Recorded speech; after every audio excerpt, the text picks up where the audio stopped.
औरंगाबाद में सड़क निर्माण कार्य में लगी पीएनसी कंपनी के द्वारा किसानों की फसल को रौंदने का मामला प्रकाश में आया है।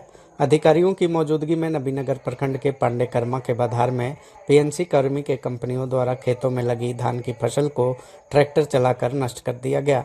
इसे लेकर औरंगाबाद जिले के प्रभावित किसान आक्रोशित हैं।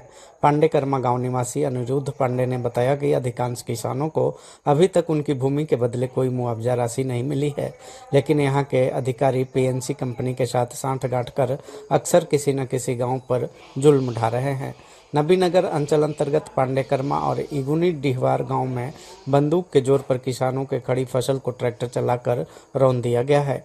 इन गांवों में अभी तक किसी किसान को मुआवजा की राशि नहीं दी गई है, बावजूद किसानों के फसल को बर्बाद कर दिया गया। भारतीय किसान यूनियन के जिला संयोजक वशिष्ठ प्रसाद सिंह ने खड़ी फसल को रौंदने पर भारी रोष प्रकट करते हुए अधिकारियों के खिलाफ अदालत जाने की बात कही है। श्री सिंह ने कहा कि पिछले 2 वर्षों से किसान उचित मुआवजा को लेकर आंदोलन कर रहे हैं, पर सरकार के कान पर जू नहीं रेंगा।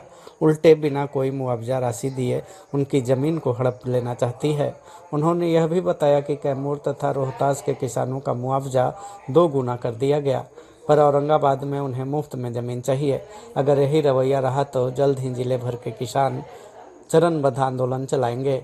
इस संबंध में सीओ द्वारा बताया गया कि पूर्व में ही किसानों को नोटिस भेजकर एक्सप्रेसवे निर्माण के लिए अधिग्रहित की गई जमीन में फसल नहीं लगाने की अपील की गई थी, लेकिन किसान नहीं माने और अधिग्रहित की गई जमीन में फसल लगा दिया। सुधांशु, दैनिक भास्कर, औरंगाबाद।